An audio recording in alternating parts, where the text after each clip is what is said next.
Okay, everything's set.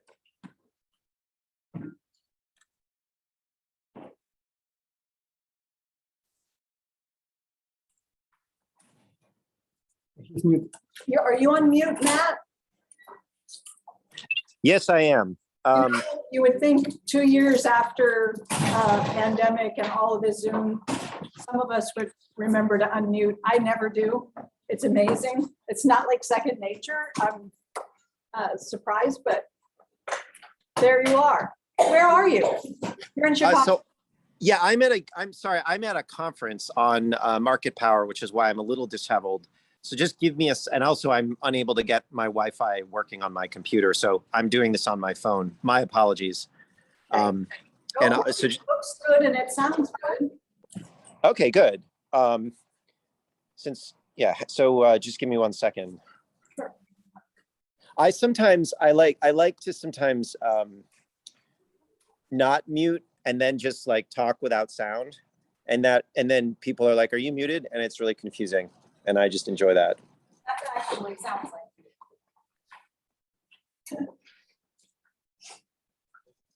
like. That's what passes for joy in my life. Here we go. So, Share any slides, or are you just going to talk with us? I'm just going to talk. I'm going to talk a little bit about, what I think. So I come out of a kind of new political movement that has emerged over the last, 5 to 10 years or so, which is both new and also a throwback to an earlier tradition in American political economy, which is the anti-monopoly movement. So what I'm going to try to do is kind of give a little bit of a history about how we think about the world, why our world is so screwed up right now, and our proposed solutions, and then the politics around that. Does that make sense? That would be terrific. Thank you. They've read the materials. We've all discussed them Tuesday, so we're primed and ready to go. And thank you so much for joining us. All right. Hi, everyone. All yours. Let me just give you a quick look, because this is like the aisle, so it never looks like there are as many people as there actually are when the camera is positioned, but you should have about 50 here. So it's all yours, Matt. Thanks. Seeing you on my phone makes me feel like I know you guys personally. And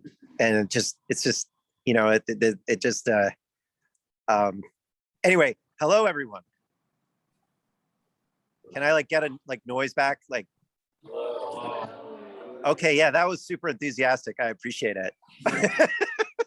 No, it's always a little weird to do these kind of talks, because when I like to talk, and there's sort of a back and forth, but Zoom makes it really awkward, which is not such a big deal because I'm kind of an awkward person myself.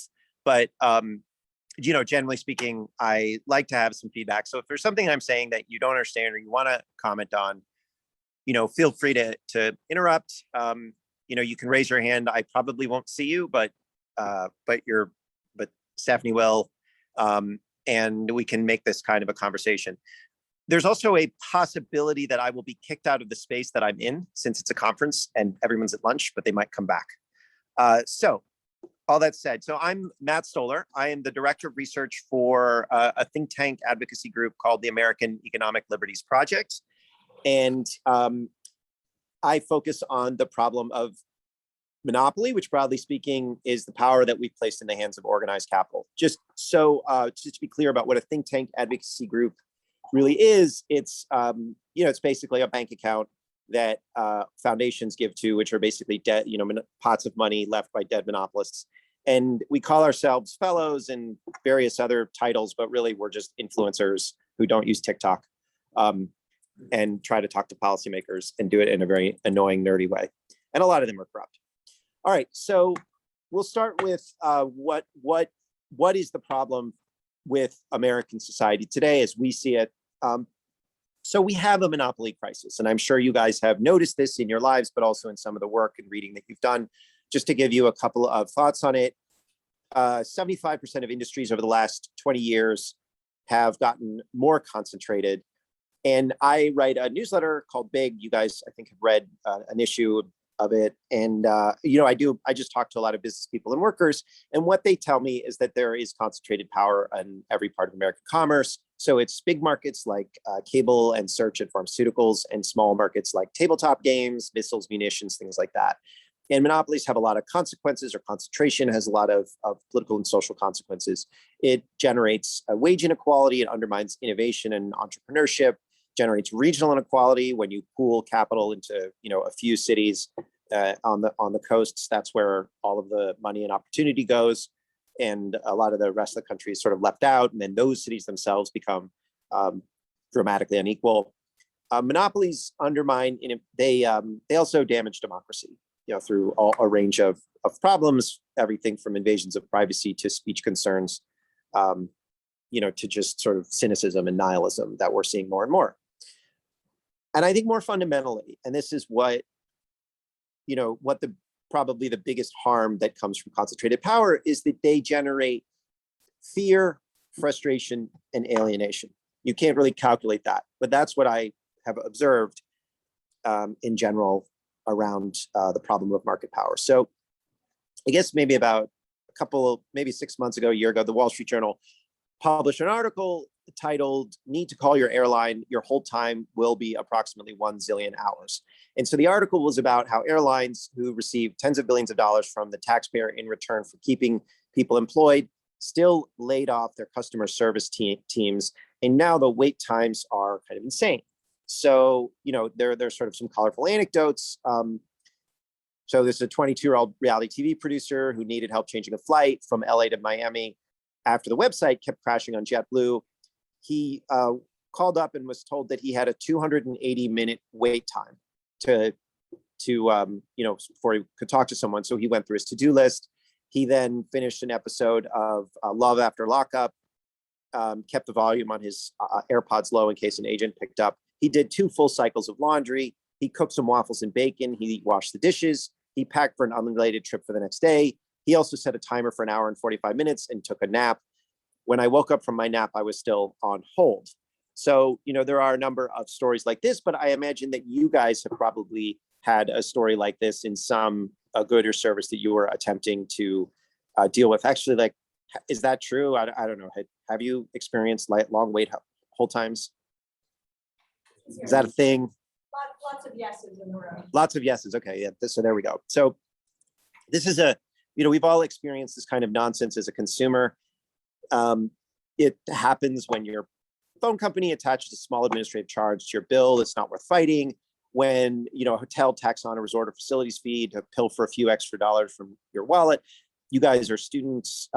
You're younger. You have probably experienced all sorts of nasty fees that I never had the opportunity to, because I'm a little bit older and the economy was like a little bit less predatory when I was going to school. So, you guys have experiences that I don't, that I'm sure you've enjoyed a lot.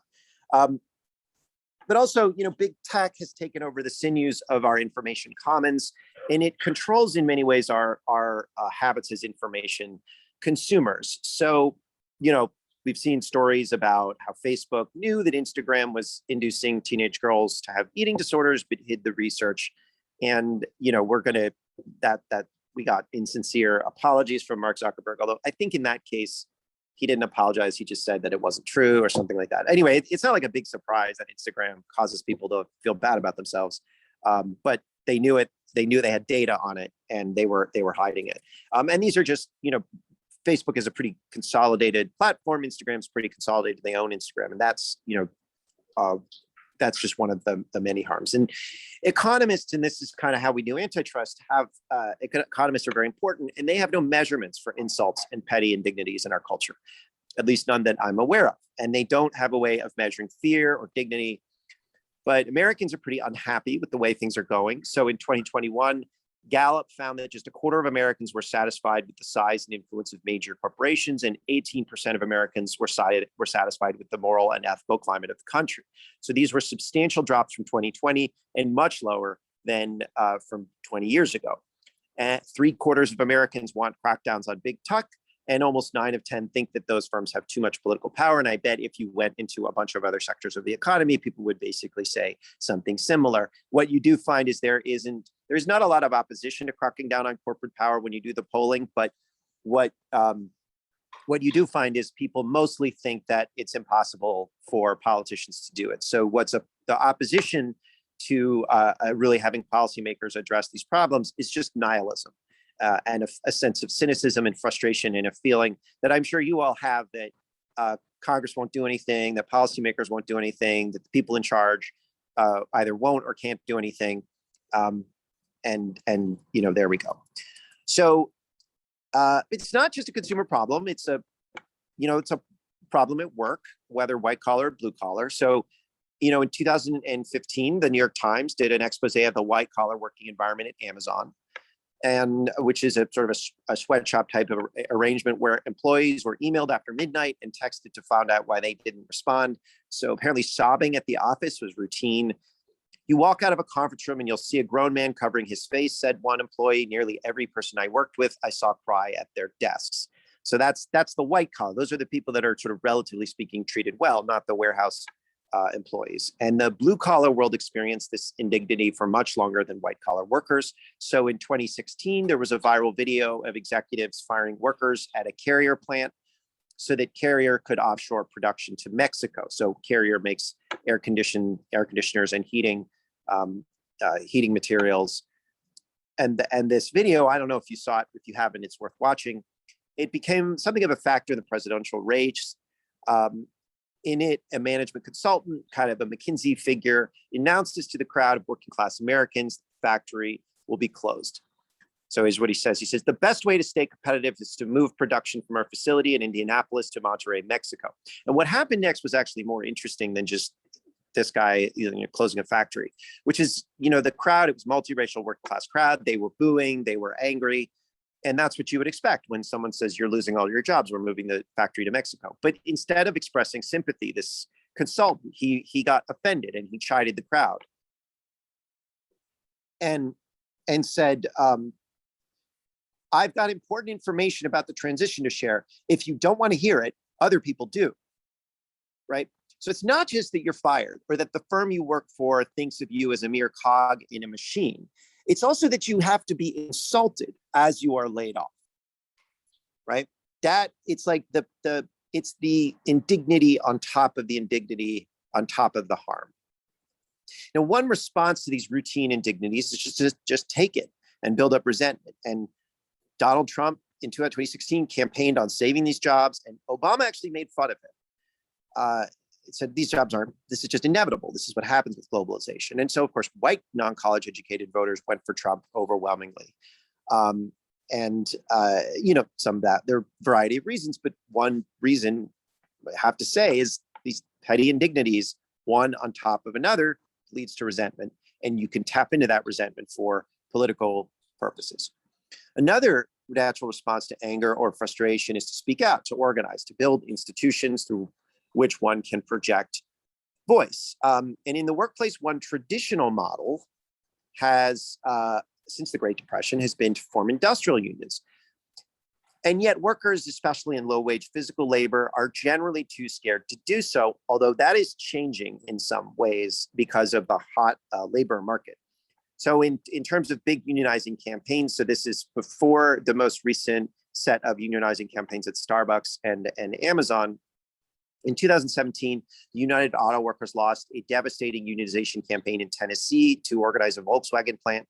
No foreign automaker in the US has ever been unionized. Tesla is also not unionized.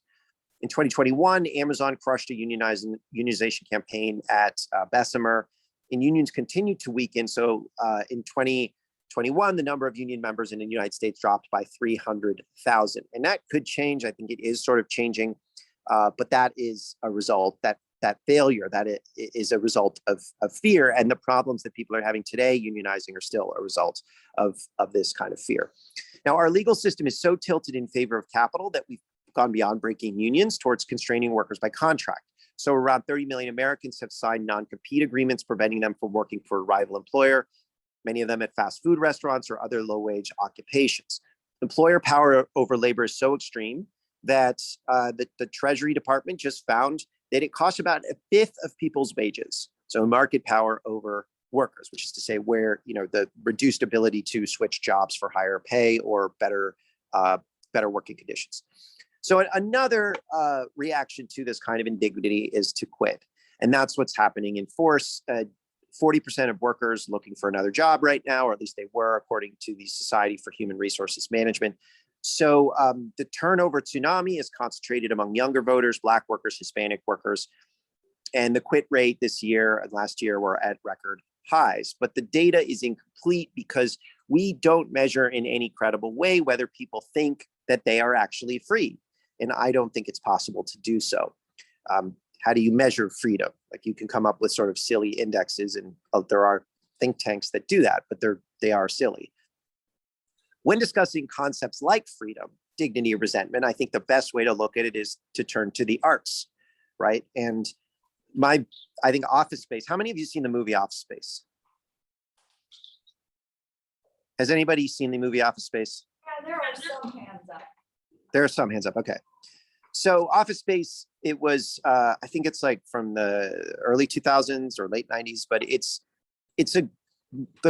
one of the greatest pieces of political satire of the 21st century. It's kind of a Mark Twain-esque send-up of how we organize ourselves. It basically talks about rule by McKinsey management consultants. So in that movie, there's a demoralized computer programmer who works at a software firm called Initech, and he never really does any work. The main villains are two management consultants who are both named Bob. The Bobs are at Initech on behalf of a cowardly boss who is both conflict averse and incredibly mean. The consultants are there to conduct mass layoffs. The boss is too afraid to do himself, all in order to make the stock price go up a little bit. And so several scenes take place in a conference room as the Bobs are conducting interviews to find out who to fire. So in one scene, they're interviewing an employee and they ask his name. And he responds, he says, Michael Bolton. And the Bobs get excited. Any relationship with the pop singer? And he responds, no, it's just a coincidence. And then one of the Bobs responds, he says, I just love his songs. I love Michael Bolton's whole catalog. Of course, you must love him even more, given that you have the same name. And the employee has to sit there uncomfortably, pretending that he too likes Michael Bolton. And at the end of the scene, he says, actually, you can call me Mike. And both of the Bobs get sort of a brief, dark look on their face. And in that moment, you can tell that they decide to just fire him. Now, Office Space echoes a theme that the poet John Milton wrote about in the 1600s during the English Civil War, which is the nature of liberty and power. Milton thought that placing concentrated power in the hands of an individual puts human beings in a state of bondage, which at that point was represented by the monarchy. All men naturally were born free, being the image of God, he wrote. Kings, especially absolutist kings, distorted this natural state, inducing, quote, the perpetual bowings and cringings of an abject people, and forcing them to become sinful, to shape, quote, their noble words and actions heretofore so becoming the majesty of a free people into the base necessity of court flatteries and prostrations, end quote. We don't have kings today, at least formally, but if we did, a king might, for example, force a subject to pretend to like Michael Bolton's music to save his job and then fire him anyway. Now, Office Space is a classic film because it touches on two aspects that have become pervasive in our commercial society. The first is alienation and the second is fear. Both come from the main problem that we have in our political economy, which is the concentration of economic and political power in the hands of a few through the domination of markets. So we'll start with alienation. Now, one employee at a consumer products giant, Procter & Gamble, echoed a theory by sociologist David Graeber. It's a theory called, quote unquote, bullshit jobs. This guy wrote me, he said, quote, very few white collar workers at Procter & Gamble really do anything. All I saw was a lot of bureaucratic box ticking and people patting themselves on the back for work that they hired consultants to do for them. Now, Procter & Gamble has market power due to its merger in 2005 with Gillette and its control over shelf space. It is so large that this guy's manager actually told him that he shouldn't stress about his projects being successful because nothing that any of them did would really impact the firm's profit and loss statement. So the employee got disillusioned and later went on to work in the tech industry. And he told me that the firm he worked for was growing and meeting customer needs with a superior product, but was pushed by venture capitalists to get higher returns, or what he said in business school speak, to pivot. We are now exclusively focused on getting acquired by a big tech firms. Meetings with low-level product managers at a few of the world's largest companies dictate every decision about which projects we pursue. We're no longer building a company. We're not even building a product. We're building a feature that we hope will end up getting included in an app owned by a mega corporation. When I talk to my friends and peers at other tech startups, they tell me that it's pretty much the same story at their companies. Everyone is building to the specification set by Google or Amazon or Apple. So that's alienation. And then after alienation, there's fear. All right, so here's a quote from Congressman David Cicilline in 2009 about the power of large technology firms. It is far too common to hear horror stories from startups and other small businesses about how dominant platforms' abrupt algorithm changes have destroyed their business. So that was at a hearing on big tech, part of a broad investigation in Congress and the antitrust subcommittee on the power of these monopolies. Now, Cicilline was talking about companies like Amazon, who have under their control the fate of hundreds of thousands of independent businesses, many employees as well. But I hear this kind of sentiment all the time from business people in every walk of life who are afraid to speak out for what is right, for fear of retribution from the powerful entities on whom they depend. Franchising, private equity, construction, business software, office supplies, cheerleading uniform sales, syringes, beer distribution. The fear is pervasive. In fact, when I was doing reporting on a cheerleading monopoly, and yes, there is one, a firm called Varsity Brands, owned by Bain Capital, controls most of the major cheerleading competitions and camps. Almost everybody asked to speak to me without using their name. They were afraid. One person said to me in ominous tones, "You have no idea how deep this goes." And I'm sort of like, look, this is cheerleading, not the CIA. But that's how everyone in business feels these days, unable to speak. We are seeing, as Milton noted, the perpetual bowings and cringings of an abject people. Now, it wasn't always so. Milton, among others, handed down a tradition that formed the ideals of liberty behind America. It's one axis of thinking behind an important American tradition, not the only American tradition. But the idea was that men would be able to live free from domination by aristocracy and secure the fruits of their own labor. There are all sorts of gender exclusion implied in that, but this is an observation about this tradition. America is a land of labor, wrote Benjamin Franklin in 1784, explaining to European migrants what they could expect in the United States. Labor is superior to capital and deserves much the higher consideration, argued Abraham Lincoln in 1861. Lincoln's words were quoted 50 years later by Teddy Roosevelt in launching his presidential campaign. Frederick Douglass had this sort of pro-labor sentiment, anti-monopoly sentiment. He focused on consolidation of land as driving slavery. Woodrow Wilson, in Facing Down the Robber Barons, said, "America was created to break every kind of monopoly and to set men free upon a footing of equality, upon a footing of opportunity, to match their brains and their energies." Again, this isn't the only tradition. You can find very terrible things that Woodrow Wilson did, but it was an important tradition. He set up a lot of the institutions that took down some power from corporate interests. It's sort of one of these paradoxes of American history. In his nomination for the speech, in the nominating speech from the 1936 Democratic Convention, Franklin Delano Roosevelt, going at those same princes of property, as he put it, that Teddy Roosevelt and Woodrow Wilson faced, framed the point even more clearly when he said, "We stand committed to the proposition that freedom is no half and half affair. If the average citizen is guaranteed equal opportunity in the polling place, he must have equal opportunity in the marketplace." Now, there are two main bodies of law designed to protect the American business person, which doesn't just include somebody who's owns a business, but also includes workers who are business people, small business people, and then also consumers. And the point of these bodies of law is to protect them from fear and coercion in commerce. The first is labor law, which you can. This is not what I cover, but it has been dramatically weakened over the last 40 years. The second, and this is the one that I think people don't focus on, especially in sort of elite political discourse, is that of competition law, of which antitrust is a part. And competition law is the law that's meant to regulate specific sectors of the economy. It's also antitrust, which spans sectors and just focuses on the question of market power.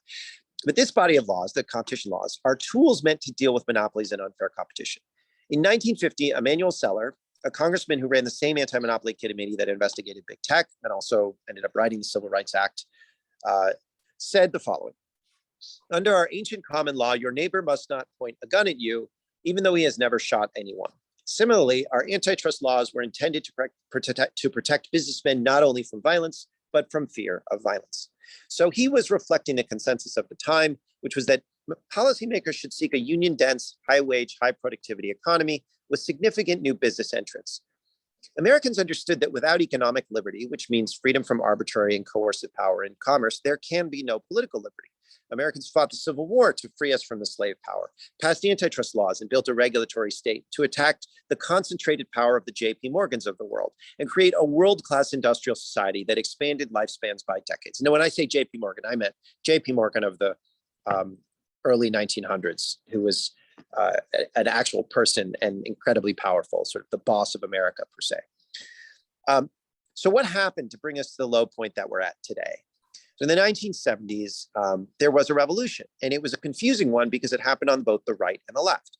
Two different groups of intellectuals redefined America as a land not of citizens, but of consumers. I'm only going to talk about the competition part of this revolution, but I'm sure that Stephanie has talked about changes that happened in economics in the 1970s, which were not just adjacent, but were part of the same intellectual revolution. And part of the shift, part of this revolution was about dealing with the inflation of that era and making the case that policymakers should focus only on efficiency, mostly as determined by low consumer prices. But it was not just a methodological revolution, it was an ideological revolution as well. So there were conservatives largely from the University of Chicago, and these were men called Milton Friedman and Robert Bork. And they argued that big firms were big because they were efficient, and that policymakers should never interfere in any of their business practices. Now, prior to these guys coming in and making this ideological argument, we basically handled antitrust and competition policy by saying, if you're big, you're probably bad. Like, we're not going to necessarily always break you up, but we assume that you're big because you've done bad things to suppliers or to workers or to rivals, and we're going to restrain you and sort of have a presumption of some level of guilt, of some level of anti-competitive practice. But Friedman and Bork flipped that presumption on its head and said, no, bigness means you're better. That's why you're big after all. So, but it wasn't just an ideological revolution on the right, but on the left as well. And this is where people have a tough time grasping the argument. So there was a left-wing economist named John Kenneth Galbraith, who was a very courageous man, opposed the Vietnam War and really talked about power within economics. But on competition policy, he liked monopolies, and he said that.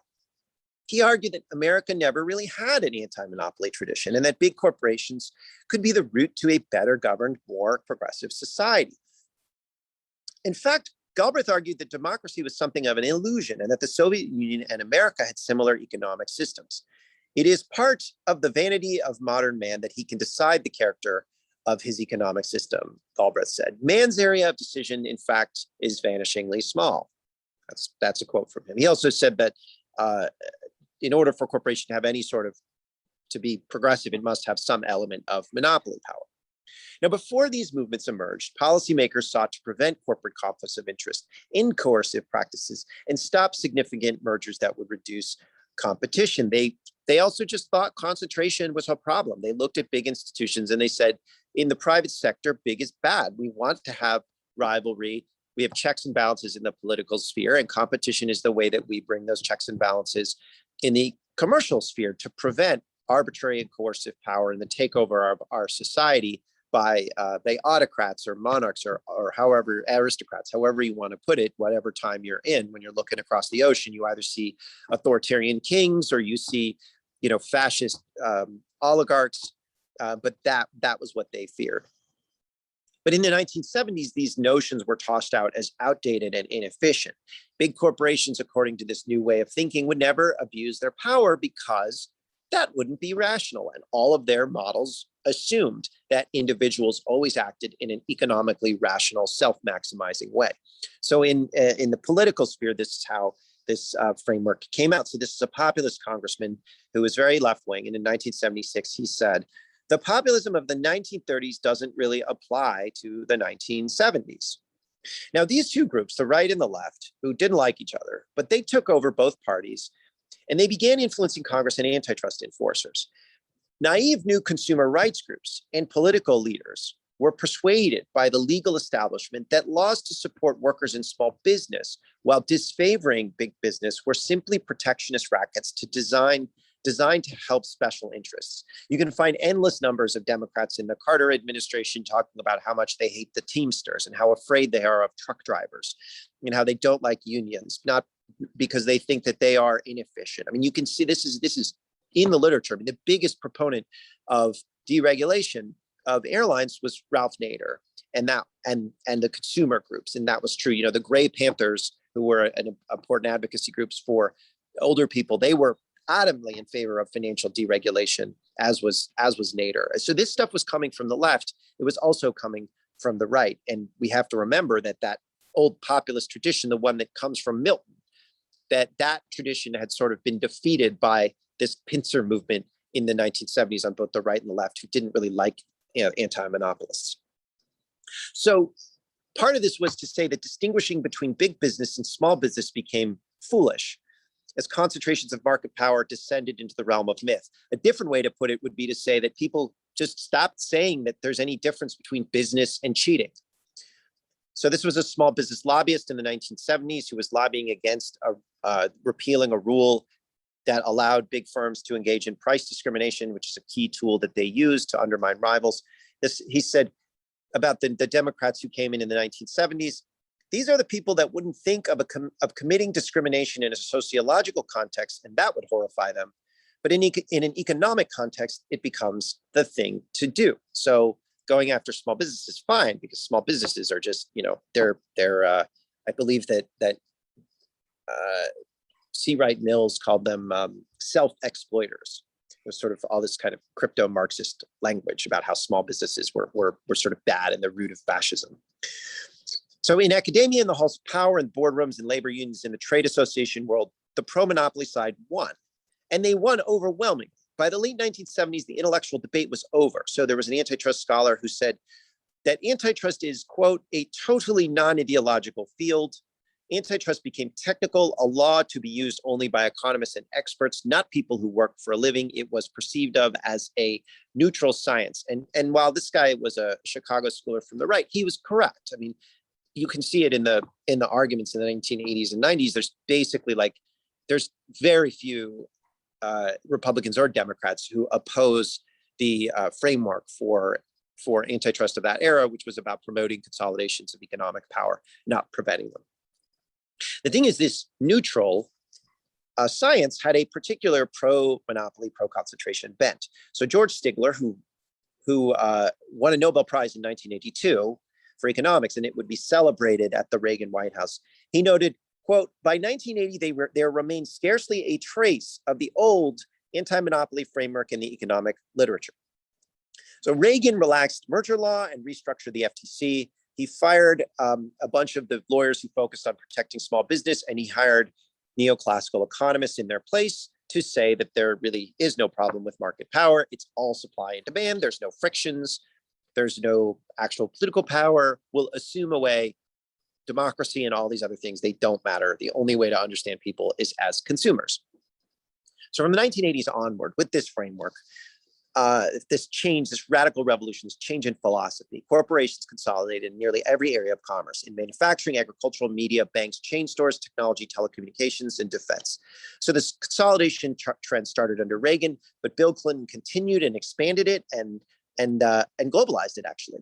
So he finally removed anti-monopoly from the Democratic platform in 1992. There had actually been a comment in the Democratic platform from, I think, 1884 all the way to 1992 about some element of corporate power or antitrust or monopoly, and Bill Clinton finally took it out. There were anti-monopoly planks in the Republican Party platform as well for most of that time as well.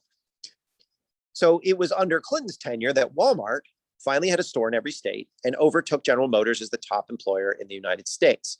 And this pro-monopoly policy architecture has continued to this day. In short, the reason we feel the fear, the alienation, the resentment that I discussed earlier is due to policy, and particularly this policy. So starting 4 decades ago, policymakers and Americans broadly forgot about the threat of monopolies to our liberties and forgot how to use antitrust laws and other forms of competition law. So as a result, we have increasingly lost our freedom. Wealth and power has flowed into the hands of monopolists in every industry, whether it's pharmacy benefits managers, meat packers, group purchasing organizations, app store monopolists, airlines, firms like Google, or firms that force you to buy overpriced textbooks. I'm sure you guys know nothing about that.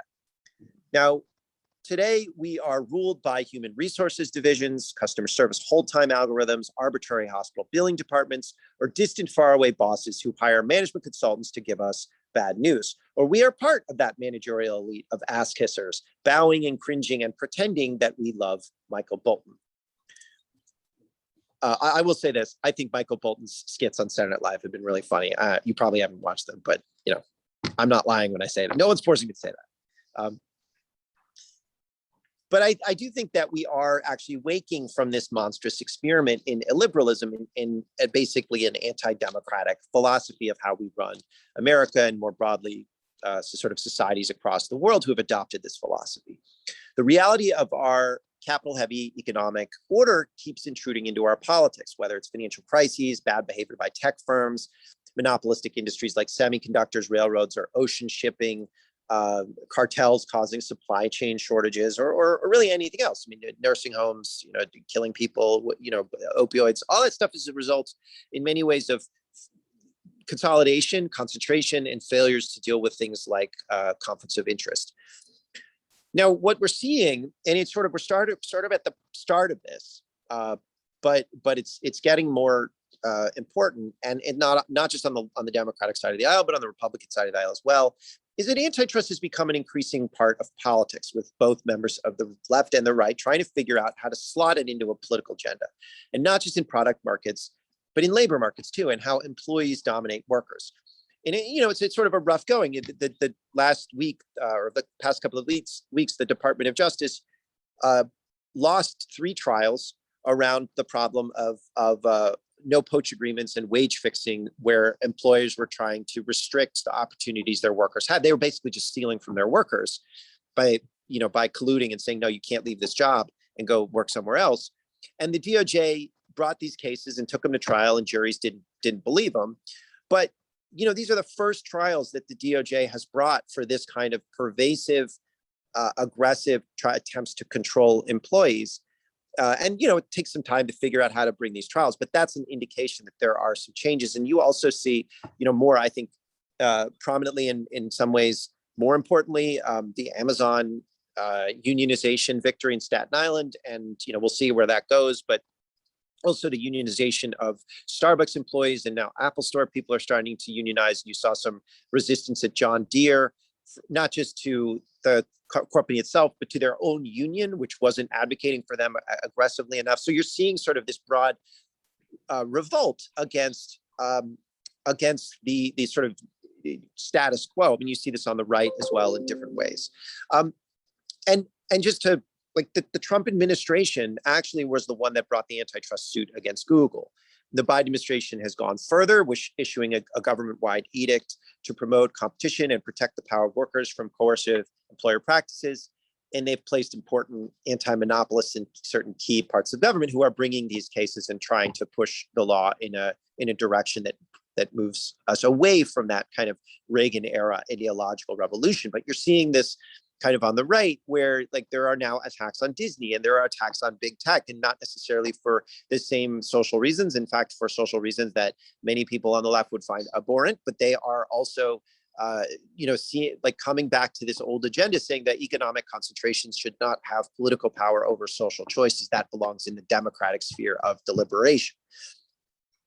So I think one thing to recognize is that the current moment politically, it feels pretty grim, and it has for a long time. And it sort of never feels, there's rarely a time when you're like, oh, things seem to be getting better. But we don't have to remain alienated and afraid. And there are things that are happening in our intellectual environments and our political environments, kind of attempting to relearn these traditions and resuscitate flabby muscles, the muscles of democracy, the muscles of being able to hold powerful people to account.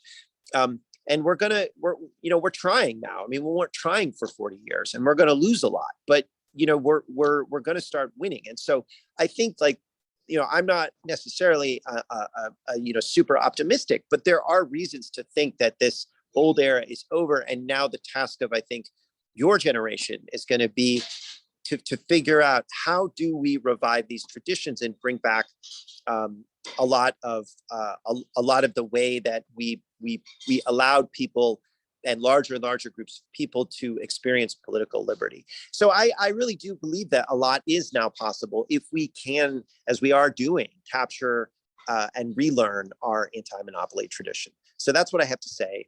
And I'd love to, hear your thoughts and comments about it. That was super. All right, let me work the camera.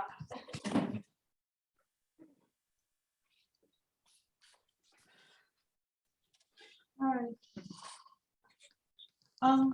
I was wondering, is there a country that you would ideally model the US economic system in terms of antitrust? Like, is there a country you think that's doing it well or the best, I guess? What's your name? Amanda. Amanda. Okay, I would bring two countries, at different points. I would say two countries. The first is Israel, which I think very few people know this story, but in the early 2010s, are there any Israelis in the classroom? So then you know about, like, the massive protests in 2011 and 12, right? Yeah. Right. So that, I think, transformed, for a variety of, like, cynical political reasons, and reasons like anti-monopolists in Israel were very good, into, like, actually breaking a number of it. So for those of you who don't know, Israel is the economy of Israel is basically controlled by a small group of oligarchs who own, like, conglomerates that keep prices high on everything from insurance and banking to, like, consumer products to cement to gasoline. And in telecom, in the 2010s, the government, because of these massive protests, actually started to crack down on them. And one example was that they brought competition into the telecom market, which was the most expensive telecom market in the world. And then prices for telecommunications dropped by 90%, right? 90. And it was just astonishing. And it also destroyed the very heavily indebted empires of one of these oligarchs. And several of these oligarchs ended up actually going bankrupt and being prosecuted and going to jail. And the Israeli economy became less concentrated. It was not a full-fledged victory, but there were a number of sectors that they were able to deconcentrate. The other country that I would sort of two other countries, one of them would be Australia and the other one would be England. Both of them have really savvy competition authorities. In Australia, they put forward a rule saying that Google and Facebook are by law required to negotiate with newspapers over ad revenue. And so what's happened is a bunch of money has flowed into the journalism sector in Australia. And in contrast to everywhere else in the world where journalists are being laid off, it's actually hard to get an intern at a newspaper because there are so many jobs for journalists now. So that was really successful. And the Australians have really done a lot of research into how markets work. And in England, the Competition and Markets Authority, the CMA, they've actually done a breakup. They broke up when Facebook bought this company called Giphy that makes GIFs. The CMA forced them to divest it. And they've done a bunch of other interesting things on app stores and ad technology and things like that. So there are a variety of reasons for that. And then those are the countries I think have done a really good job, and they're kind of like leading the world. I could also talk about Russia and China, but I won't do that because while I think they've done some important and useful things, I don't really know how to read their politics as well. In the back. In prep for this lecture, we read your article, Amazon Prime is empowering this online, where you talk about Harvey Racine and his lawsuit with Amazon. Right. Right. Last year, I did a little more research into it, and apparently last month, the case was completely dismissed in court in DC Superior Court. Right. What are your opinions on that? If that sets a dangerous precedent for future in terms of backing down? Yeah. So the judge, so state courts, I mean, there's a lot of politics behind it, right? One of the things about antitrust is it's considered like super technical and complicated, and judges kind of hate it. And almost, you generally bring these kinds of cases into federal court because federal judges have clerks that can help them, and they, know they're supposed to take antitrust cases seriously. State judges are, they don't have clerks. They handle much like sort of smaller issues. And the judge that the Racine brought this before, like he knew family law. He didn't want to deal with this. He's kind of an idiot, and he just dismissed it from the bench at a random hearing, which was like ridiculous. And Racine is appealing it, and it'll probably go. It's going to go up to a higher level. But one of the things that you've seen is that like a similar case, a class action case, was brought in federal court in Seattle, and it passed a very important stage called a motion to dismiss. So the theory, the judge basically accepted the theory of harm as a legitimate antitrust violation. And then a whole bunch of other states are going to bring probably a case very similar to Racine together, and they're going to do it in federal court. The Federal Trade Commission is probably going to do it as well. So I don't think that Racine's case being dismissed is indicative of anything larger. Like normally I would go on a rant about how terrible judges are, but in this case it was so egregious and so stupid, and the judge didn't even leave a written record as to why he ruled the way he did, that I don't think it means anything other than a judge just didn't want to deal with this. We'll go back to this side of the room, then we'll come to you. So right now, antitrust laws are generally based on a consumer welfare sort of framework, but that is blind to the harms in extreme concentration. So how should antitrust laws be formed that we can weigh this cost and benefits of what the consumer gets, and how should antitrust laws in general be shaped in the future? Yeah, so consumer welfare is a super confusing term. Economists tend to talk about consumer surplus and producer surplus when they're doing their simple, supply and demand curves. And the idea behind, consumer welfare, which was inserted into our discourse in the 60s, was to kind of use that in a confusing way. And to say, Bork, who's this right winger, said consumer welfare means that we should not care about whether big is bad, which is essentially how the antitrust laws were written. We should only care about when you get these economists in there and they can calculate how much, whether the market is delivering a lot of stuff, right, as determined by consumer prices. And then the fight became, well, does it mean that we want the consumers to get whatever sort of welfare increase there is and all this, or do we care if it goes to the producer in the form of profits? And that was the debate for many years. And our argument, which is the anti-monopoly argument, is that we shouldn't care what these stupid toy models say about whether these markets are going to produce more or not, because economists are just guessing. We have no idea. And the law isn't written to be concerned with economic models. The law is just written to say, look, if you're trying to buy a firm and you're saying, I'm going to do it to take a competitor off the market, which is, there are emails from Mark Zuckerberg saying that's why he bought Instagram. That should be enough. That should be enough to reverse a merger or to stop a merger. And we have all of these, we have lots of pieces of evidence of executives doing things to acquire market power. But under the consumer welfare standard, you don't just have to prove that a crime happened in practice. You also have to prove that it happened in theory. And that is ridiculous. So the way to deal with the problem of consumer welfare is, I think you have to go back to just simple behavioral rules. Not do we calculate what is happening in an entire market, but is this company taking two products and tying them together? And you don't have to prove whether it's efficient or not. It's just illegal to do that.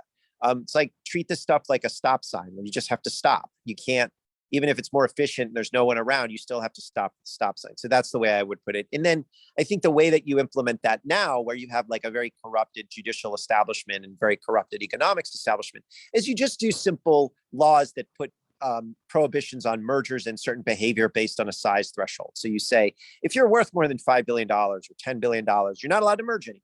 Like, we're not going to like leave this up to, we're not going to make it vague, right? It just is what it is. You can't merge. If you are, of a certain size, you cannot tie your products together. And there are definitely like areas where you just try to figure out, is this tying right? Like, or is it just a new product? Like, for example, if you take a monitor and a keyboard and a mouse and a computer and you slap it all together, is that tying a product together, or is that what you would call a laptop, right? That it's an interesting question. It's a difficult question. And that you could bring into the courts, but you wouldn't have to say, oh, is that efficient or not? You would just have to say, is this tying, or is this a new product? So you kind of want to get back to sort of simple administrable rules for actually like handling questions of market power.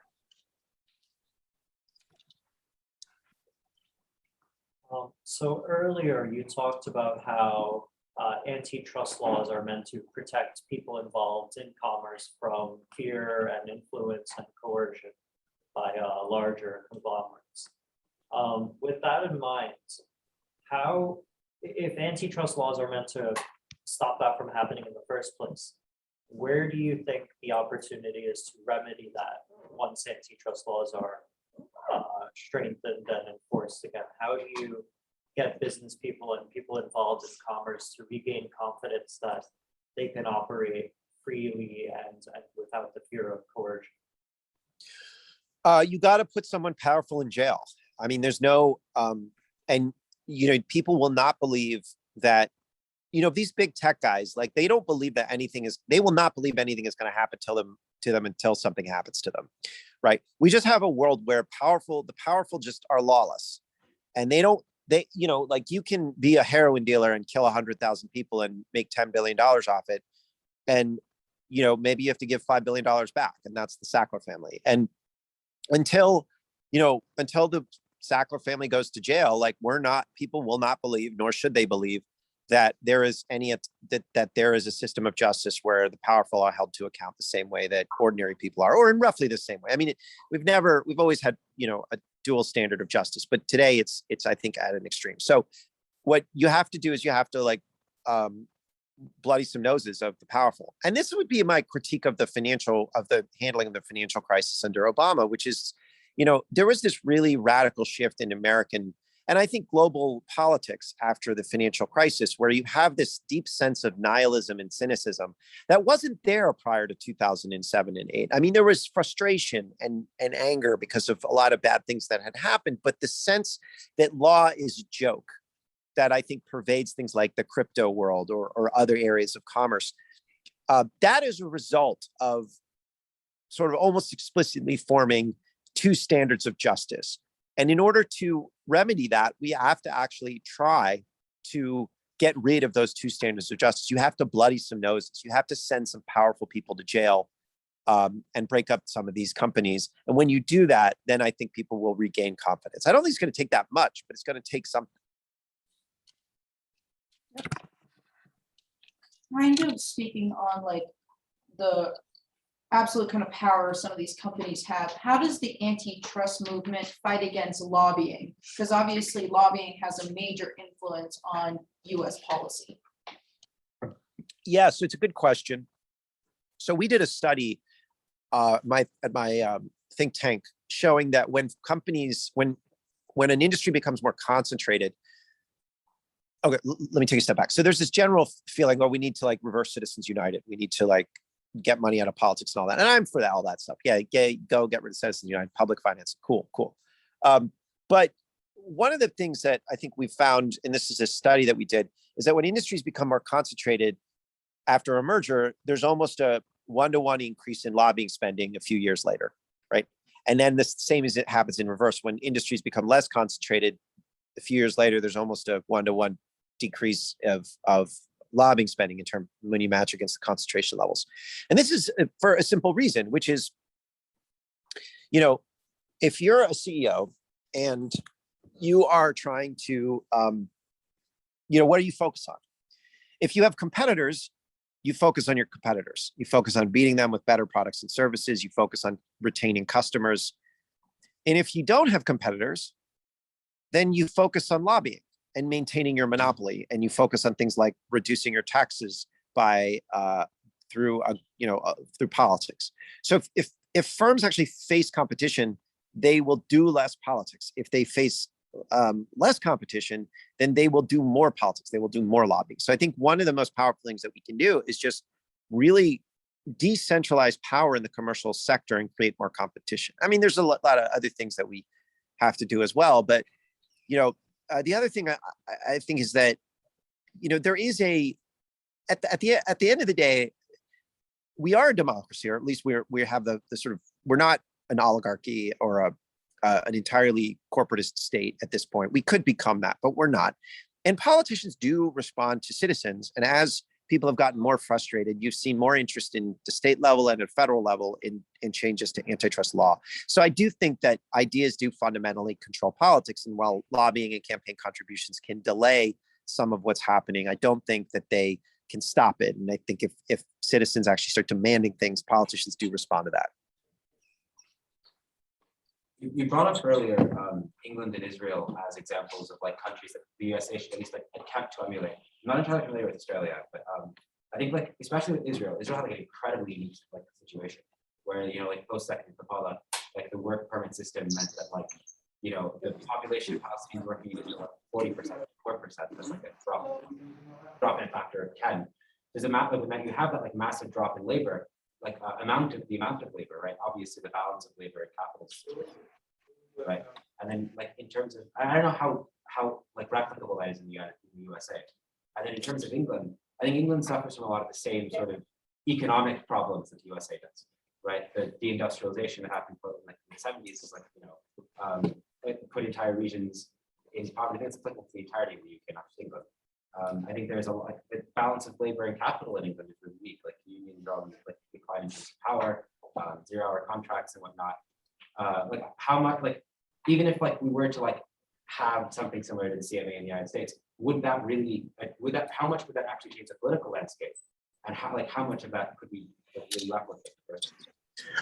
So there's the nihilism that we're talking about, right? Which is you're part of the, and this is not I'm not trying to be disrespectful here. You're part of, I think, the American majority that just sort of has lost their faith that politics can do anything. And, I think that that's the core, the nihilism that we feel is, rational, and but it's also a core problem. Right? If we just give up on our ability to do politics, which politics is just the making of a society in a self-governing country, right? If we give up on politics, if we say there is nothing that can be done, then we are just saying someone else is going to run our society. We're giving our power to an authoritarian without even contesting that. I don't think that there are parallels one can draw between, Israel in the early 2010s. I mean, it's fallen apart there too. There are parallels one can draw between some of the things the CMA are doing, which is more of an institutional bureaucratic arrangement. There are parallels between what we're doing today and what we were doing in the 1930s. But ultimately, every generation and every country is going to have to make this choice for themselves about whether they believe in self-government or not.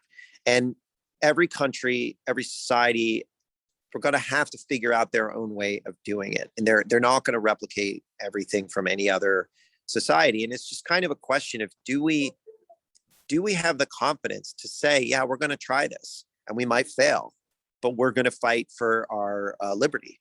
And that is a scary thing to do. I mean, it really is. I saw this during the bailouts in 2008 and 9 when I was talking to different policymakers, and particularly on the left, and they were ultimately, they conceded bailout authority to Geithner and Bernanke and Hank Paulson and Citibank because Goldman Sachs, because they were just too afraid to give it a shot themselves. And that's why the left kind of conceded to the bailouts, even though they kind of whined about it. They were just too afraid to govern. And I think that's what the pervasive problem in the US is we're just too afraid to govern. And we just say it can't be done. And I could make arguments as to why that isn't true. The Congress is on the verge of passing a total re-regulation of the shipping industry. It's called the Ocean Shipping Reform Act, passed out of the Senate unanimously. Very few people paid attention to it, but we are starting to regain those muscles.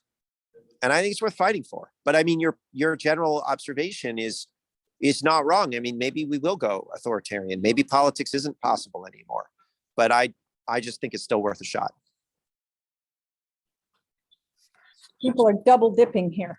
Back to our last point on antitrust laws and lobbying, do you think that one-to-one like donation parallel between their expansion and donations hinders or provides some incentive for lawmakers and policy makers to not enforce or let pass more antitrust laws? Like, do we need to restructure and attack lobbying before this?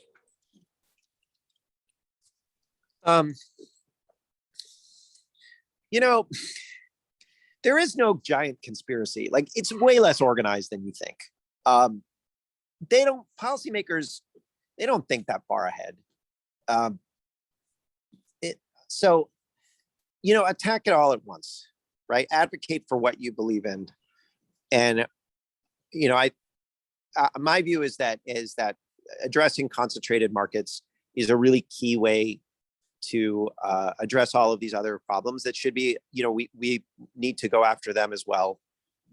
But we face a broad crisis of liberal democracy itself, and nobody knows the answer.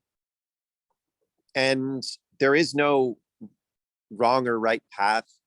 We just have to try things. And, I see legal levers around antitrust and around competition policy that can unite people on the right and the left in ways that I haven't seen elsewhere.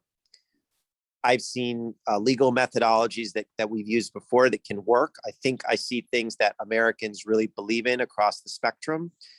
So we don't have to introduce new, scary ideas. We can, this is the radical egalitarian American tradition that Americans already believe in. So that's where I'm putting my energy and effort. But, there are other paths, and I would encourage you to do what you believe in.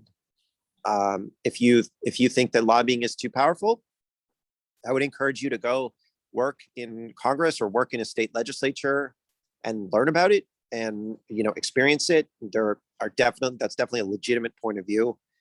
But ultimately, you guys are the ones who are going to be making these changes for better or for worse. Matt, I want to ask you a question. It's not a gotcha question. It's just a question that I begin by asking each of our speakers a question, and then we throw to the students. But I always start with this question, and I would like you to give us your answer. It's a simple question. Do you think of yourself as a capitalist? And if not, why not? And if so, tell us why. Well, by definition, I run a small business. I have a newsletter, and it makes some money, not like a massive amount of money. And I've run small businesses before, and that by definition makes me a capitalist, aka a holder of capital, who is in some sense profit seeking, although that's not why I do it.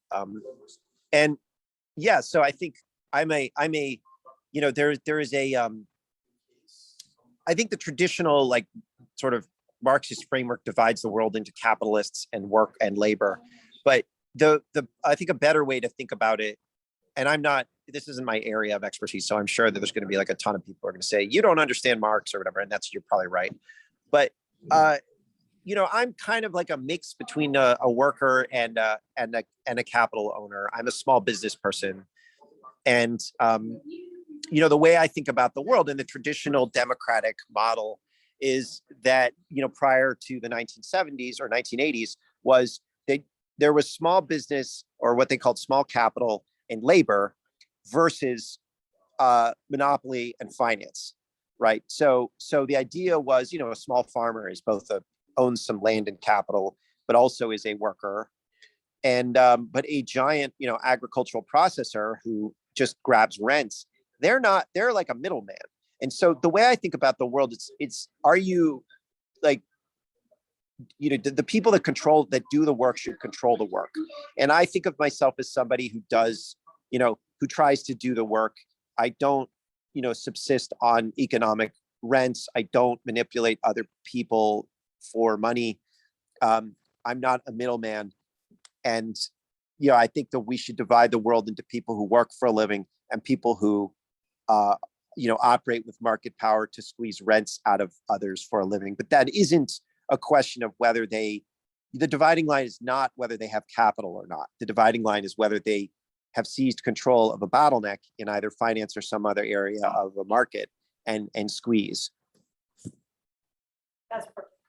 I got a few questions for you, and I'll see how many I can get in. And I know that there's going to be at least another one coming based on what you just said from the class.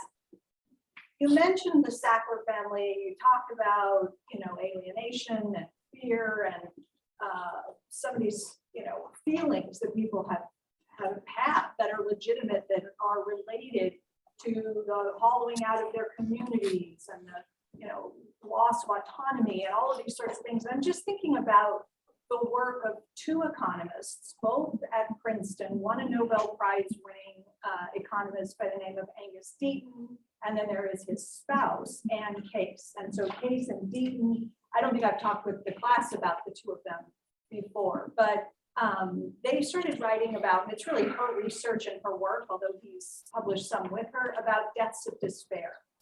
And I have read a bit, and I've read some long form interviews with him. I have not read the book or some of the broader research. I wonder whether you have read some of what they've done. And if so, do they talk about market power and concentration is it on their radar at all? Do you know? It is on their radar. I don't know if they mention concentration as part of deaths of despair, but they definitely have talked about concentration. So there's a survey of economists about, this recent bout of inflation. And most economists, when you say, oh, market power has a relationship to inflation, they're like, that's crazy. Why would you ever assume that, a meatpacking firm that can raise profits and margins by raising prices and not passing any of that on to cattle ranchers, why would you assume that that causes any inflation? You're a crazy person. But they asked dozens of economists whether there was any link, and almost every economist said there's no link between concentration and inflation. But there were a few who did, and Angus Deaton was one of the ones who did say that. And I think he has talked about antitrust policy specifically. So it is on their radar, and there is I don't want to say a vibrant debate in economics, but there's definitely a crisis of legitimacy in the part of economics that focuses on market power itself.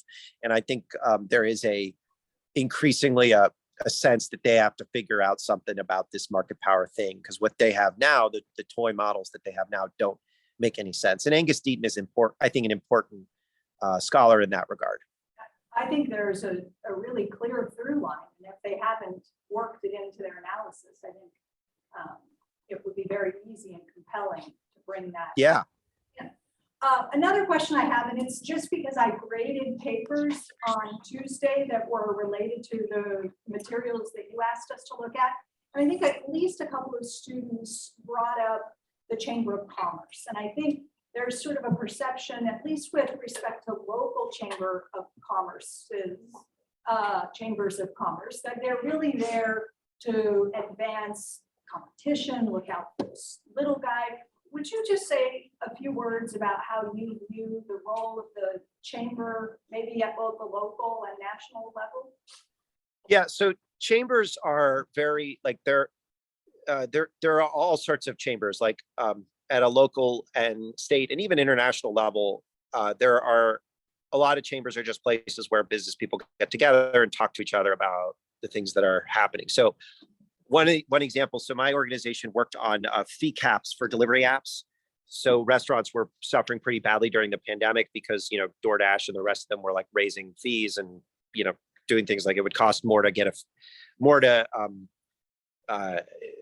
more in fees to DoorDash than for the actual food, right? And it was kind of crisis. And it's some of these chambers, the restaurants would use those as organizing forums to pass local laws capping these delivery fees. And so that was a thing that happened. And so these are debating societies and civic societies. But the National Chamber is very different. So the National Chamber of Commerce it's many things, but one of the most important things that it is, and there's a lot of trade associations in DC, and I've learned a lot about the trade association world.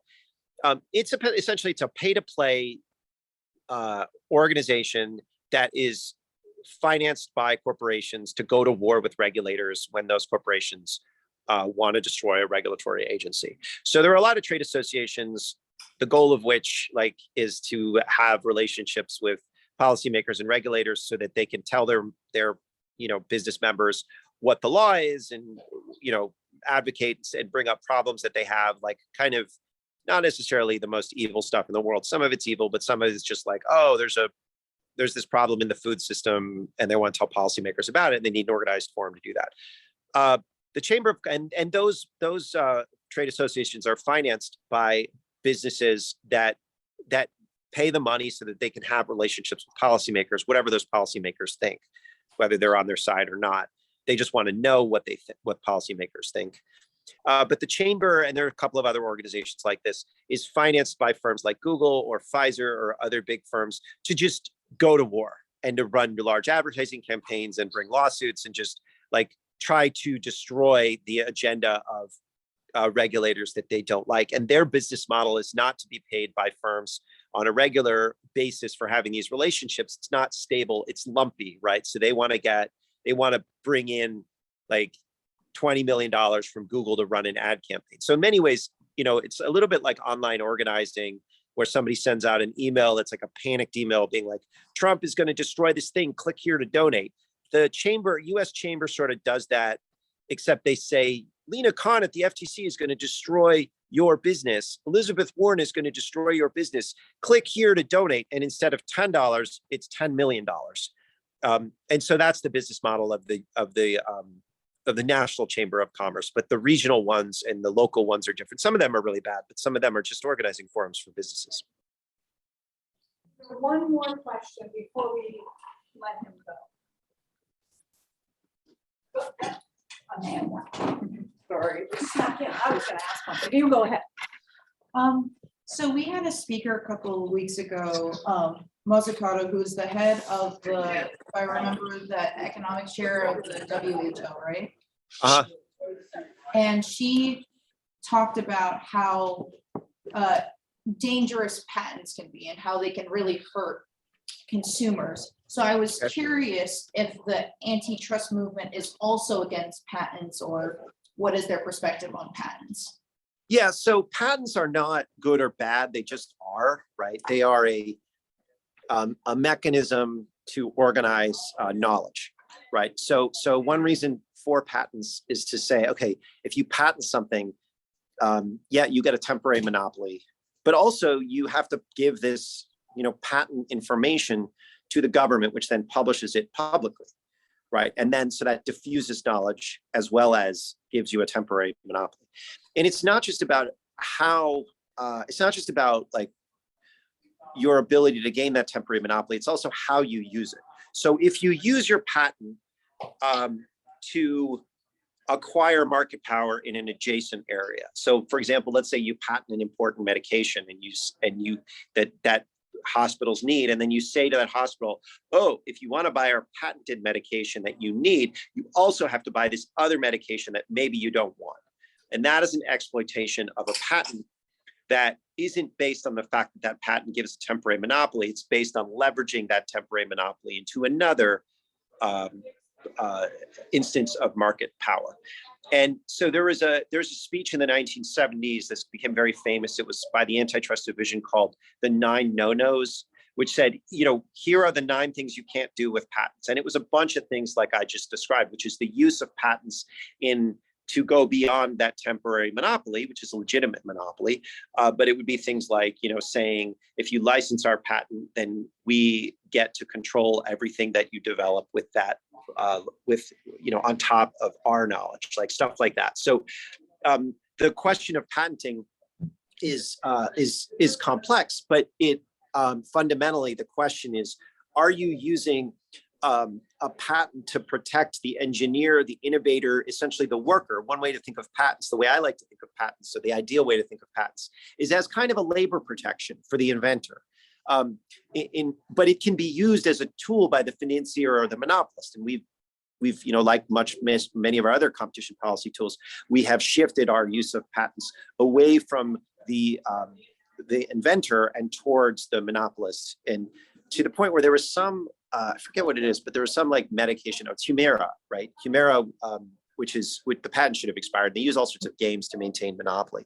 But I believe that the person who, I could be getting this wrong, it might not be Humira, but it was one of these medications that the inventor of it was awarded a Nobel Prize for it, and in like the 90s, and it is still under patent because of all these kind of games, but it's been sold multiple times to the point where the CEO of the firm that now makes it and overcharges dramatically literally did not know that the inventor of it won a Nobel Prize.